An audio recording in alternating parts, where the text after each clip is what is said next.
Hi. So it is Wednesday or Thursday of the last 2 days of school for this semester. Once we're done with today, enjoy your winter break. You're done with science.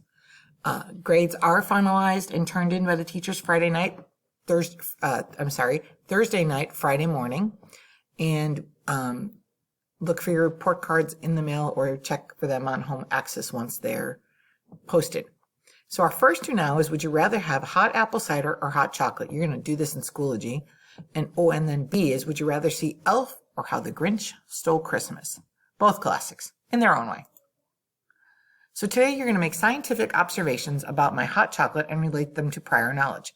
I can make hot chocolate as instructed, I can make observations, and I can recall what physical changes and chemical changes are. We are kind of going for some of your prior knowledge on this. If you're at home, all you need is a packet of hot chocolate, or if you have a bin of it, you can use a scoop, but here's the directions. So this is a fun activity. They're going to fill out the hot chocolate science paper. We're going to post that in Schoology as a link for those of you at home. You receive a cup of hot chocolate and pack it. If you're here, if at home, do what you need to. Get some hot water and read the rest of these directions. If you have marshmallows, you can add them if you want.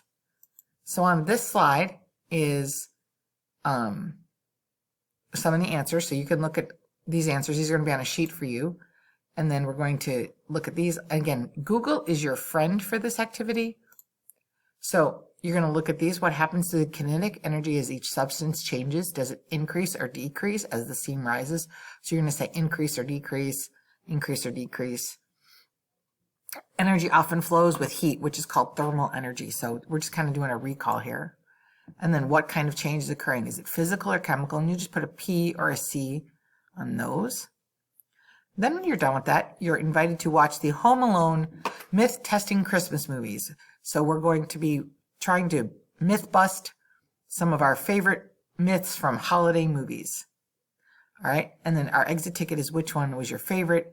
And what about the myth being busted made it your favorite? Please use a complete sentence. That's also in Schoology. And then, could you survive Home Alone? So here's another video clip. Again, one you want to watch on your own. They're embedded in the presentation that will be posted today. We want to wish you, Ms. Drew and I and Mr. Overman want to wish all of you a very happy and safe holiday break. Enjoy your time with your families together, and we will see you on Wednesday, January 5th. If you have not turned in your permission slips, please bring those on the 5th, because we do have our field trip for Ms. Drew's class on the 6th and mine on the 7th. So we will see you later. Enjoy.